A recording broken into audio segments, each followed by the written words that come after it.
question 11 from the Orthodox Catechism continues right on from question 10. Question 10 was, is God upset with us that we do sin, we do break his laws? In our natural state, does God have a problem with us?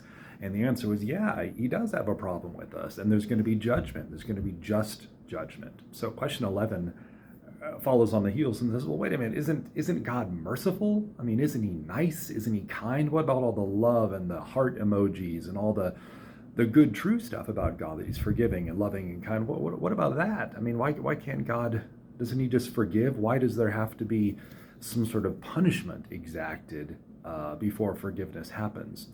And the answer is because to forgive and forget is cheap.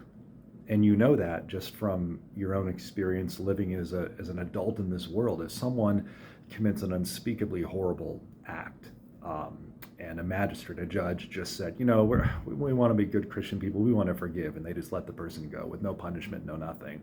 That would be evil, it'd be stupid, it'd be wrong. And in an infinitely more serious way, that's the situation between us and the Lord, is we sinned against him. We sinned against the Catechism in question 11. The answer says we've sinned against his supreme majesty. He's the creator of everything. He's the most powerful being that can exist. And we sin against him every day. So there needs to be punishment.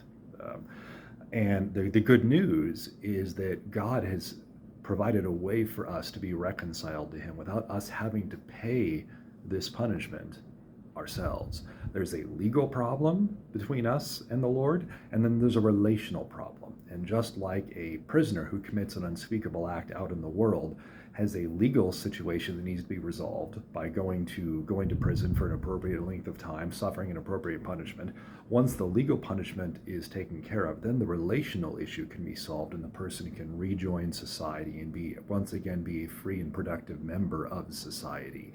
In an infinitely more serious way, we have a legal problem, which is our crimes against the Lord, which then following from that is the relational issue.